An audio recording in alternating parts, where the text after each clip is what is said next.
अस्सलाम वालेकुम, मेरा नाम कदस भट्ट। इस वीडियो में आपके साथ मैं क्रिप्टो मार्केट की ताज़ा तरीन अपडेट्स, न्यूज़, इन्फॉर्मेशन शेयर करता हूँ। आज महीने का आखिरी दिन है, यानी 31 जनवरी 2023 है। मैं क्रिप्टो मार्केट के जो सेंट्रलाइज एक्सचेंजेस हैं उनके टोकन देख रहा था। क्यों देख रहा था?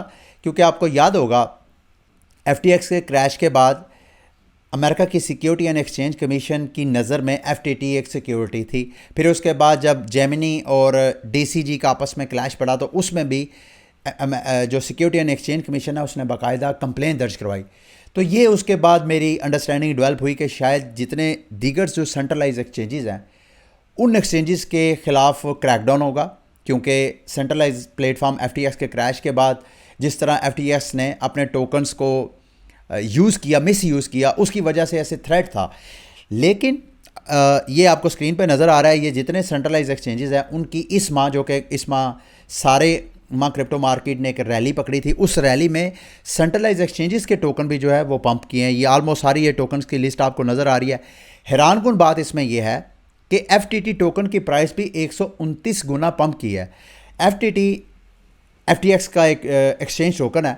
अब मेरे लिए इसमें दो मुख्तलिफ किस्म के एंगल्स निकल रहे हैं। भाई पहली बात तो यह है कि एक सेंट्रलाइज एक्सचेंज जो कि ऑलरेडी बैंकरप्ट हो गई है, उसके टोकन की ट्रेड कौन कर रहा है? एक तो ये मेरे लिए हैरानकुन बात है। और दूसरी इस हवाले से ये हासिल इसका ये है कि इसका मतलब ये, अक्सर आप मेरे से पूछते हैं मुकद्दस भाई अगर बाइनांस को कुछ हो जाता है तो हमारे पास जो BNB टोकन है उनका क्या बनेगा, या इसी तरह दीगर जो एक्सचेंज के टोकन्स हैं जैसे OKX है या दीगर सारे, तो उनका क्या बनेगा? तो मुझे तो इधर से यही पैगाम मिल रहा है कि जो इसके साथ हो रहा है वही उनके साथ होगा। ऐसा नहीं है कि बाइनांस जैसे FTX बैंकरप्ट हो गया है, तो अगर खुदा ना खास्ता बाइनांस भी बैंकरप्ट हो जाता है, तो अगर इसका टोकन बैंकरप्ट होने के बाद ट्रेड हो रहा है और 129 गुना 130 गुना इस एक माह के अंदर इसकी प्राइस ने पंप किया है, तो इसका मतलब यह है कि अगर FTX को या किसी भी एक्सचेंज को कोई मसला हो जाता है, तो चूंकि ये डिसेंट्रलाइज प्लेटफॉर्म्स हैं, ये समझिए आप, बाइनांस को अगर कुछ हो जाता है उसकी सेंट्रलाइज एक्सचेंज को, तो उसका जो कॉइन है BNB जिसमें आपकी अगर इन्वेस्टमेंट है, तो वो एक सेंट्रलाइज प्लेटफॉर्म है, वो ट्रेड होता ही रहना चाहिए। अगर FTT हो सकता है, मतलब मेरी अंडरस्टैंडिंग के मुताबिक, तो वो क्यों नहीं हो सकता? तो ये एक तरह का मेरी अंडरस्टैंडिंग थी, मैंने सोचा मैं आपके साथ शेयर करूं। मार्केट की तरफ आते हैं। डोजकॉइन की प्राइस क्यों पंप कर रही है मार्केट, जबकि कल दोबारा करेक्शन की? कल मैंने वीडियो बनाई, उसके बाद मार्केट जो है वो डंप हुई और उसके बाद दोबारा जो है मार्केट थोड़ा सा लग रहा है कि दोबारा वापस बुल रन स्टार्ट करेगी। Let's see. आज आखिरी दिन है इस महीने का और कल FOMC की मीटिंग होनी है, उस मीटिंग से पता चलेगा मार्केट ने किस करवट बैठना है, वो इंशाल्लाह मैं आपके साथ शेयर करूंगा। अच्छा जी, डोजकॉइन की प्राइस को लास्ट में डिस्कस करेंगे, लेकिन सबसे पहले आते हैं BTC की तरफ। BTC की प्राइस कल दोबारा 24,000 को बिल्कुल टच करते करते एकदम फिर दोबारा एक दिन में एकदम स्पाइक बनी और नीचे आई, और इस वक्त जब मैं वीडियो बना रहा हूँ BTC की प्राइस जो है वो 22,835 के ऊपर ट्रेड हो रही है। आई डोंट नो, अभी अगर देखें तो यहाँ पे अगर आप मुझे इजाज़त दें, टाइम दें मुझे, तो यहाँ पे अब एक लाइन ड्रा कर सकते हैं कि भाई इससे नीचे BTC की प्राइस को ट्रेड नहीं होना चाहिए। BTC का लोकल बॉटम है, इसको ब्रेक नहीं करना चाहिए। अगर इसको ब्रेक कर देती है तो BTC की प्राइस पे नेक्स्ट बॉटम जो है आपको ये नज़र आ सकता है, ये वाला, या जो कि तकरीबन आप समझ लें कि 20,000 की प्राइस बनता है, 19,000 की प्राइस को जा सकती है प्राइस। अगर ये वाला लोकल बॉटम जो है वो क्रैश हो जाता है, प्राइस इसके नीचे आ जाती है, तो फिर अगला जो BTC का सफ़र होगा वो नीचे की प्राइस की तरफ होगा। अब यहाँ पे अगर आप कुछ ट्रेड वगैरह लेना चाहें तो आप ले सकते हैं, लेकिन BTC के हवाले से कुछ और इन्फॉर्मेशन है वो मैं आपके साथ शेयर करना चाहता हूँ। कल प्लान बी ट्विटर एक अकाउंट है जिसपे बहुत ज़्यादा उनके फॉलोअर्स हैं, मिलियंस में, लाखों में उनके फॉलोअर्स हैं। उसने अपना स्टॉक टू फ्लो एक उसका मॉडल है, टाइम टू टाइम मैं इस हवाले से डिस्कस भी करता आ रहा हूँ। कल जो इंटरेस्टिंग चीज़ मेरी नज़र में सामने आई वो मैं सोच रहा था कि आपके साथ शेयर करूं।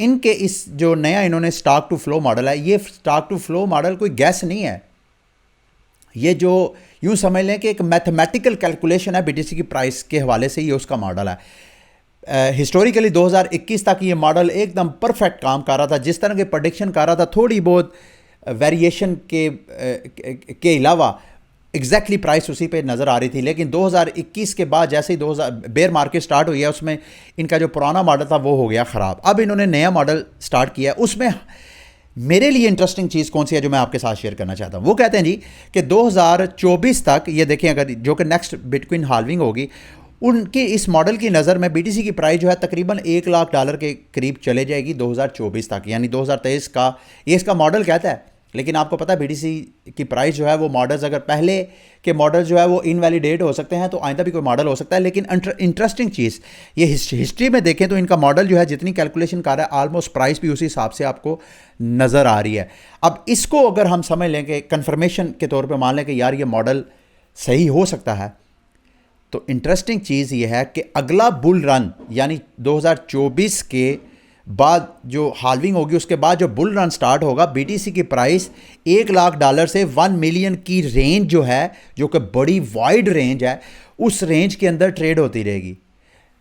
इस इंटरेस्टिंग चीज़ इस हवाले से ये है कि नेक्स्ट अगर बेयर मार्केट स्टार्ट होगी, जो कि एक बिटकॉइन का साइकिल होता है, मैंने आपको बताया था 3 साल बुलिश 1 साल बेयर, ये हिस्ट्री बता रही है। तो अगर हिस्ट्री दोबारा रिपीट करती है तो बिटकॉइन का जो बॉटम होगा वो $1 लाख से ऊपर, ये आपको रेंज नज़र आ रही है, पता नहीं मेरे सर की वजह से आपको शायद ना नज़र आ रहा हो, लेकिन यहाँ पे आप देखें आपको अगला जो बिटकॉइन की बेयर मार्केट का साइकिल होगा उसमें बीटीसी की लोएस्ट प्राइस जो है वो आपको $1 लाख से प्लस नज़र आएगी। जबकि अभी ये जो करंट चल रहा है इस साइकिल में आप देख रहे हैं बीटीसी ऑलरेडी ये 15,000 की रेंज में, ये रेड आपको नज़र आ रहा है, ये बीटीसी की प्राइस है ये 15,000, यानी ये जो मॉडल है इस मॉडल को ब्रेक करके नीचे आ गया और अपनी लोएस्ट प्राइस जो है यहाँ पे 15,000 पे ट्रेड कर रहा है। फ़र्ज़ कर लें कि अगर ये वाला यहाँ पे जब नेक्स्ट साइकिल में मार्केट बेयर मार्केट आएगी, इस मॉडल को जैसे यहाँ पे इस मॉडल को बाईपास करके प्राइस नीचे आ गई है, तो मुमकिन है दोबारा ये जो लोएस्ट प्राइस की रेंज है यहाँ से नीचे अगर आएगी तो फिर भी आप देखें 1 लाख की रेंज में जाके प्राइस हमें ट्रेड होती हुई नज़र आएगी। ये मॉडल कह रहा है, आई डोंट नो एग्जैक्टली क्या होता है। इंटरेस्टिंग चीज़ थी, मैंने कहा मैं आपके साथ शेयर करता हूँ। अच्छा जी, बिटकॉइन के ऊपर इनकी जो कम्युनिटी है उसमें एक बैच छिड़ गई है। ऑर्डिनल नाम की NFT, ऑर्डिनल्स ने बिटकॉइन की ब्लॉकचेन के ऊपर NFT की अनाउंसमेंट की, उसके बाद बिटकॉइन की कम्युनिटी 2 हिस्सों में तकसीम होगी, बहस एक छिड़ गई है जी। अब बिटकॉइनर्स के कुछ जो कम्युनिटी मेंबर्स हैं वो कहते हैं जी कि ये फजूल काम है। सतोशी नाकामोटो ने जब कहा था, जब उनसे सतोशी से सवाल किया गया कि बिटकॉइन की ये जो ब्लॉकचेन है इस पे हम ट्रांजैक्शन के अलावा भी कोई एक्टिविटीज़ कर सकते हैं, जैसे कि आपको इथेरियम के ऊपर नज़र आता है टोकन्स लॉन्च होते हैं, NFTs, गेम्स, रंग बिरंगे जो स्मार्ट कॉन्ट्रैक्ट के ज़रिए आपको एक्टिविटीज़ नज़र आती हैं, फाइनेंशियल एक्टिविटीज़, वो भी है। तो सतोशी नाकामोटो ने नो कह दिया था, यानी सतोशी नाकामोटो का विजन के मुताबिक बिटकॉइन को सिर्फ जो है वो मीडियम ऑफ एक्सचेंज ही के तौर पे यूज़ होना चाहिए उसकी ब्लॉकचेन के ऊपर। लेकिन अब चूँकि टेक्नोलॉजी इमर्ज हो रही है तो इस हवाले से बिटकॉइन का एक ग्रुप है वो समझता है नहीं जी, अब जब बिटकॉइन की ब्लॉकचेन के ऊपर 2 ही अभी तक के रीसेंट हिस्ट्री में जो अपग्रेड हुए हैं, एक तो सन 2017 में हुआ था सिगविट का, जिसमें बिटकॉइन की के अंदर एक अपग्रेड करके उसको सिगविट इंट्रोड्यूस करवाया गया था। फिर एक 2021 में अपग्रेड हुआ था। आपको याद होगा, अगर आप मुझे काफ़ी देर से फॉलो कर रहे हैं तो मैंने आपको बताया था कि इस अपडेट के बाद बिटकॉइन जो है वो इथेरियम के लिए बहुत बड़ा एक चैलेंज बन जाएगा, और उस अपग्रेड का नाम था टैप रूट के बाद बिटकॉइन की ब्लॉकचेन के ऊपर भी स्मार्ट कॉन्ट्रैक्ट वगैरह बन सकते थे, जैसे इथेरियम की चेन के ऊपर आप टोकन्स वगैरह लॉन्च कर सकते हैं, स्मार्ट कॉन्ट्रैक्ट के जरिए कोई भी काम कर सकते हैं। इसी तरह बिटकॉइन के ऊपर भी टैप रूट के बाद स्मार्ट कॉन्ट्रैक्ट का आइडिया था। अब ये जो डिबेट चल रही है इसका मतलब मुझे पता क्या लग रहा है, मुझे ये अंडरस्टैंडिंग लग रही है कि बिटकॉइन के ऊपर कभी भी इथेरियम की तरह स्मार्ट कॉन्ट्रैक्ट की तरह टोकन्स NFTs वगैरह लॉन्च नहीं, अगर लॉन्च होंगी तो इसी तरह के फटे पड़ेंगे। कम्युनिटी जो प्योरिस्ट हैं, जो बिटकॉइन प्योरिस्ट हैं, वो चाहते हैं कि बिटकॉइन को सतोशी के विजन के मुताबिक ही सिर्फ मीडियम ऑफ एक्सचेंज चलना चाहिए, जबकि जो इनोवेशन चाहते हैं वो कहते हैं कि इसके ऊपर जब टैप रूट हो गया तो इसके ऊपर अपग्रेड्स वगैरह होना चाहिए। और अच्छा, इस हवाले से ये भी आपको बताता चलूँ, आम परसेप्शन ये है कि शायद क्रिप्टो मार्केट में NFT का रुझान जो है वो इथेरियम ने स्टार्ट किया था क्रिप्टो क्रिटीज़ के ज़रिए। मैं ऑलरेडी आपके साथ शेयर भी कर चुका हूँ कि NFT जो है सन 2014 और 15 से ऑलरेडी बिटकॉइन के ऊपर एक्सपेरिमेंट हो भी चुकी हैं। अगर आप बिटकॉइन पीप सर्च करें, बिटकॉइन पीप गूगल में, तो आपको एक ग्रीन कलर का वो मेंढक से नज़र आते हैं। ये देखें, ये वाले बिटकॉइन के ऊपर सबसे पहले NFT क्रिप्टो मार्केट ने भी बिटकॉइन ने ही इंट्रोड्यूस करवाई थी।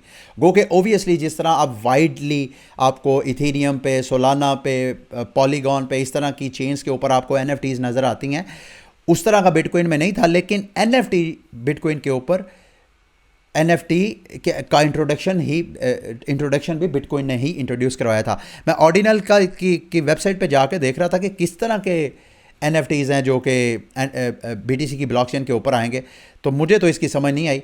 बहरहाल ये ऐसा है, जो बिटकॉइन की ब्लॉकचेन है, उस ब्लॉकचेन के ऊपर जब कोई आप ट्रांजैक्शन करेंगे तो उस ट्रांजैक्शन के साथ आप कोई भी अपनी इमेज, अपना कोई ऑडियो, कोई भी वीडियो आप साथ अटैच कर देंगे तो वो ऑडियो वीडियो उस बिटकॉइन ट्रांजैक्शन के साथ जो है उसकी NFT के तौर पे सेव हो जाएगी।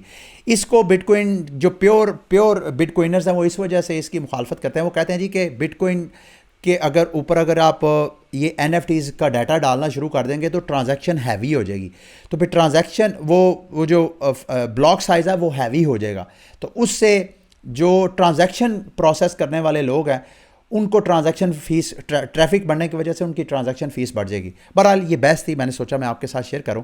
अब पाकिस्तानी रुपए की कदर जो है उसके हवाले से मैं आपके साथ चंद गुजारिशात करना चाहता हूं। अगर आप गूगल पे इस वक्त लिखेंगे 1 USD टू PKR, तो इंटर बैंक रेट, यानी अगर आप बैंक में पेमेंट मंगवाते हैं, बाहर से रेमिटेंस मंगवाते हैं, तो बैंक आपको जो इंटर बैंक रेट है वो चार्ज करेगा। ये ट्रांजैक्शन फ़ीसें बैंक की अलग हैं, वो प्रोसेसिंग फ़ीड अलग है, तो 270 पे इस वक्त पहुंच गया।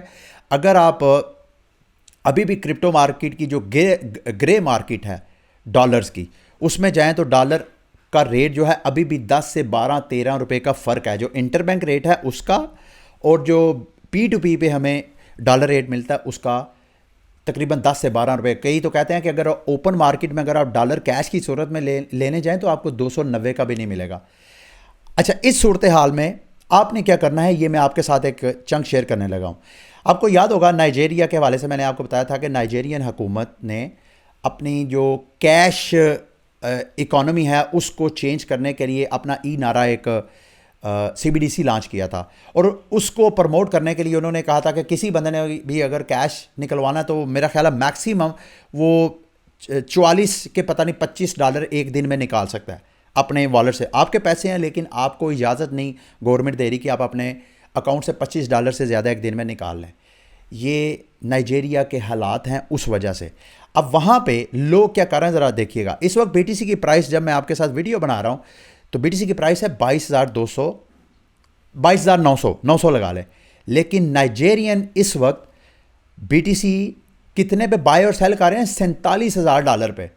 यानी वहाँ के लोगों की अपनी करेंसी के गिरने की वजह से, या जो वहाँ की मुआशी सूरत हाल है उसमें इतना अदम इत्मीनान है अपनी मुल्क की करेंसी में कि लोग धड़ाधड़ जो है वो BTC ख़रीदने की तरफ जा रहे हैं, और डिमांड बढ़ने की वजह से BTC के ऊपर एक आर्बिट्रेशन की एक अपॉर्चुनिटी निकली है। आर्बिट्रेशन की अपॉर्चुनिटी का क्या मतलब है? अगर आपका कोई रिश्तेदार नाइजेरिया में मौजूद है तो आप यहाँ से BTC 22,000 23,000 रुपये का ख़रीदें, उसको भेजें, वो वहाँ पे आसानी के साथ 45,000 से, यानी डबल में वो बेच के आपको पैसे भेजे, आप फिर दोबारा यहाँ से ख़रीदें, फिर उसको भेजें। इस तरह आप आर्बिट्राज की अपॉर्चुनिटी भी अर्न कर सकते हैं। ये जितने आपको बड़े बड़े क्रिप्टो एक्सचेंजेस नज़र आते हैं, जिसमें FTX, जिसमें ये जेमिनी के जो मालिकान हैं, ये उस वक्त जब क्रिप्टो मार्केट इतनी ज़्यादा ओपन नहीं थी, उस वक्त ये एक मुल्क के दूसरे मुल्क में BTC के रेट में डिफरेंस होने की वजह से ये आर्बिट्राज करके ये आज अरबोपति बने हैं। तो इस तरह की कहीं आर्बिट्राज की ऑप्शन आपको नज़र आए तो आपको मिस नहीं करना चाहिए।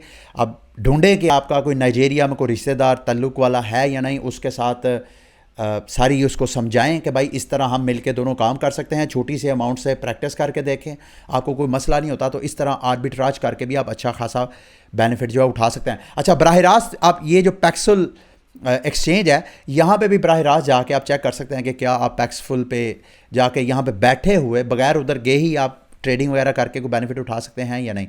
अच्छा, इस हवाले से मैं सिर्फ ये गुजारिश करना चाहता हूँ कि पाकिस्तान, मैंने सन 2000, अगर मैं गलत नहीं हूँ तो जब वोट ऑफ नो कॉन्फिडेंस आ रहा था इमरान खान के ख़िलाफ़, तो उस वक्त मैंने उससे चंद दिन पहले जो मुल्की सियासी अदम इस्तेहकाम पैदा हो रहा था, उस वक्त मैंने गैस किया था डॉलर का रेट उस वक्त 160-65 पे ट्रेड हो रहा था। तो मेरी असेसमेंट के मुताबिक मैंने उस वक्त कहा था कि अगर ये सियासी अदम इस्तेहकाम को ना रोका गया तो पाकिस्तानी रुपया $250 से भी ज़्यादा जाएगा। उस वक्त बहुत से लोगों ने मुझे बुरा भला भी कहा कि ये आपने क्या बात किया, और आज वो देखें जो मेरी असेसमेंट थी, जैसे कई असेसमेंट मेरी गलत होती हैं वैसे कई मेरे जो गैस है, मेरे अंदाजे वो सही भी होते हैं। तो इस वक्त आपको 250 से भी ऊपर, और मुझे डर है जिस तरह मुल्की हालात आगे बढ़ रहे हैं, अगर इसको ना ठहराव आया, इन हालात को ना किसी ने संभाला, तो ये $500 से भी ऊपर क्रॉस करता हुआ नज़र आएगा। ये वही हाल होगा जो अफ्रीका के ममालिक या और जो दीगर ममालिक हैं जहाँ पे मुआशी हालात अबतर होने की वजह से। तो इसको ये मैं आपके साथ क्यों शेयर कर रहा हूँ मेरे दोस्तों भाइयों, ये जो सियासतदान हैं ये अपनी कुर्सी के चक्करों में, ये इमरान खान, ये पीडीएम, ये सारे, इनको कोई फ़र्क नहीं पड़ता। खसूसन उनको नहीं फ़र्क पड़ता जिनका पैसा पाकिस्तानी रुपये में नहीं है, जिनके सारे मालो दौलत जिनकी बाहर है, उनको कोई फ़र्क नहीं पड़ता। फ़र्क पड़ना है आपको और हमें। बल्कि ये पैसे का जो हालात हो रहे हैं हमारे मुल्क की मईशत में, इसमें वेस्टेड इंटरेस्ट है इनका, इनको फ़ायदा है। जितना हमारी मुल्क की इकानमी गिरेगी उतने इनकी इकानमी जो कि हेज है, जो कि हमारे मुल्क की इकानमी के हेज है, उनको बेनिफिट होगा। तो उनको कोई फ़िक्र नहीं है। आपने अपने बच्चों की, अपने ख़ानदान के, अपने मुस्तकबिल की खुद तैयारी करनी है। इस सिस्टम से बिल्कुल फ़ाइट भी नहीं करनी है आपने, स्टेट के बिल्कुल अगेंस्ट भी नहीं जाना, लेकिन आपने अपने ख़ानदान का भी तहफ़्फ़ुज़ करना है। ये मैं सिर्फ आपको मैसेज देना चाहता हूँ। अच्छा जी, आगे सूडो स्वाप पे एयर ड्रॉप हो रहा है। अगर आप लोग सूडो स्वाप पे इंगेज हैं तो आप एयर ड्रॉप क्लेम कर सकते हैं। इसका जो लिंक है मैं इस वीडियो की डिस्क्रिप्शन में दे दूँगा। सूडो स्वाप है क्या? जैसे ओपन सी है, ओपन सी पे आप NFTs की ट्रेडिंग करते हैं। जब आप NFT बाय और सेल करते हैं तो जो ओपन सी है वो आपसे एक तो ट्रांजैक्शन फ़ीस लेता है, और दूसरा जब भी आप ट्रेड करते हैं तो उस ट्रेड के ऊपर रॉयल्टी फ़ीस जाती है। अगर आप किसी का आर्ट ख़रीदते हैं, आपने पे कर दिया, उसके बाद जब सेल करने का टाइम आएगा तो एक तो आप वो आर्टिस्ट जिसने वो NFT बनाया उसको रॉयल्टी फ़ीस जाएगी, और साथ ओपन सी को फ़ीस पे करेंगे। सूडो स्वाप इससे बिल्कुल हट के एक NFT मार्केट प्लेस है जो कि बहुत पॉपुलर हुआ था। मैंने आपके साथ वीडियो बना के शेयर भी किया था। यहाँ पे अगर आप NFT वगैरह ट्रेड करते हैं तो आप रॉयल्टी फ़ीस से बच जाते हैं, और सूडो स्वाप की फ़ीस भी जो ओपन सी की फ़ीस है उससे मेरा ख्याल है हाफ से भी कम है शायद। तो सूडो स्वाप बहुत पॉपुलर है। अगर तो आप लोगों ने इस प्लेटफॉर्म को यूज़ किया तो अभी रिसेंटली इन्होंने अपना सूडो टोकन जो है वो गवर्नेंस टोकन उसका एयर ड्रॉप किया, आप एयर ड्रॉप क्लेम कर सकते हैं। मैंने तो अभी तक कोई यहाँ पे NFT ट्रेड नहीं किया, तो मैं तो एलिजिबल नहीं हूँ। ये यहाँ पे आपको मैसेज नज़र आ रहा है, this address is not eligible for air drop. अगली दो बड़ी न्यूज़ हैं जो आज की वीडियो में मैं आपके साथ शेयर करूंगा। बाइनांस और मास्टर कार्ड का आपस में कोलैबोरेशन हुई है। बाइनांस ब्राज़ील में, आपको याद है ब्राज़ील ने भी क्रिप्टो मार्केट को रेगुलेट किया था, और वहाँ पे वो क्रिप्टो कार्ड इशू करेंगे जहाँ पे ब्राज़ीलियन क्रिप्टो कार्ड के ज़रिए क्रिप्टो मार्केट में एंट्री और एग्ज़िट कार्ड के ज़रिए वो ले सकते हैं।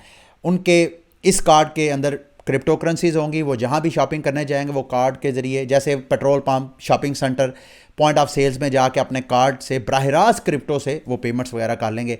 ये मेरी नज़र में बहुत बड़ी डेवलपमेंट है जो पिछले 24 घंटों में हुई है।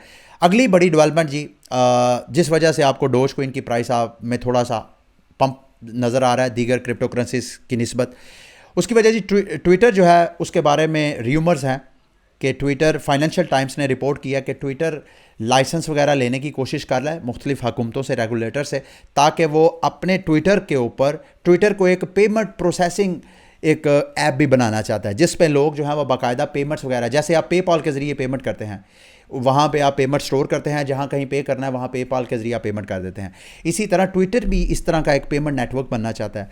और र्यूमर्स ये हैं कि इलन मस्क की ख्वाहिश है कि पहले स्टेज के तौर पे ये फियाट करेंसीज़ को अपने ऐप के साथ इंगेज करेंगे, फिर मुस्तकबिल में उसने डेवलपर्स को कहा है कि वो क्रिप्टो को भी अलाउ करे, कि जो लोग क्रिप्टो भी ट्विटर पेमेंट ऐप में यूज़ करना चाहें वो कर सकें।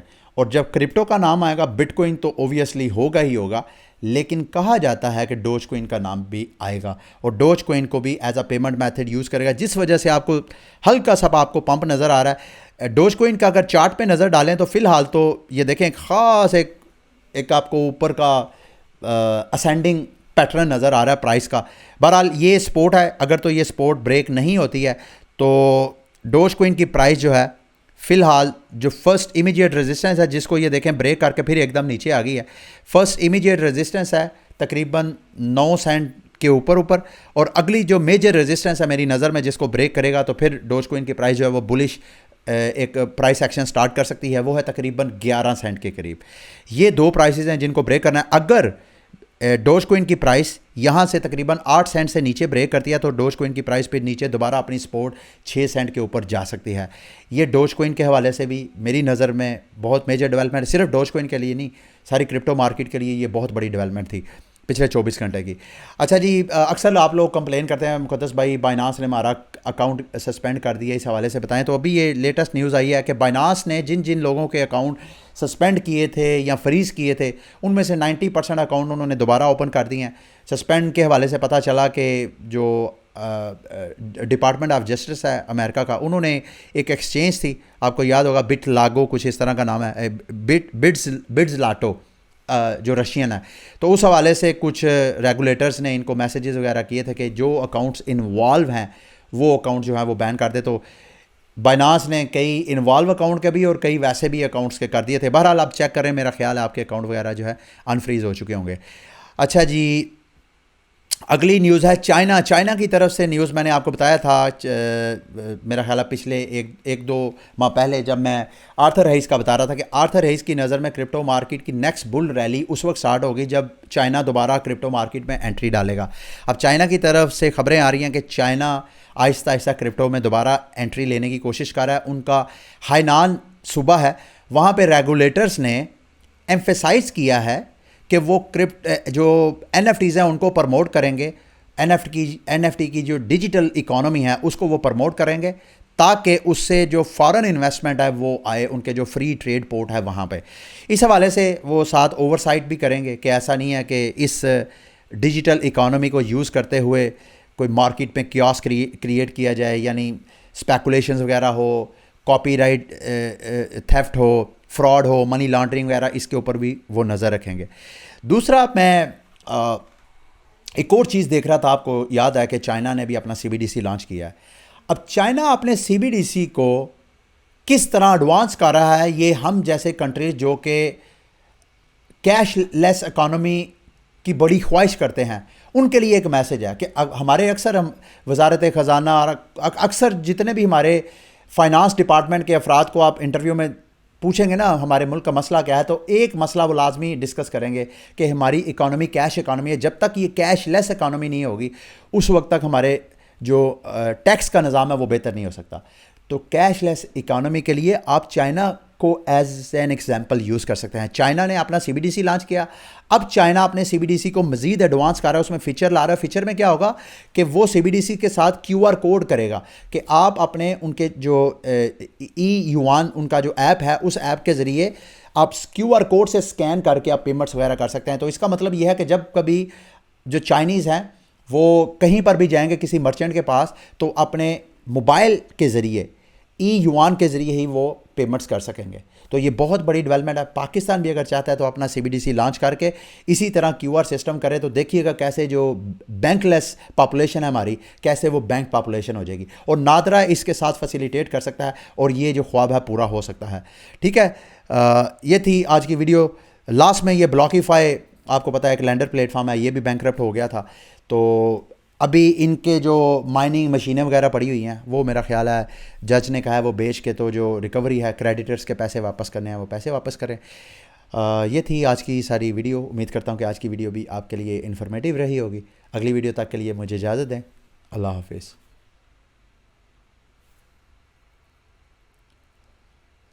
हेलो।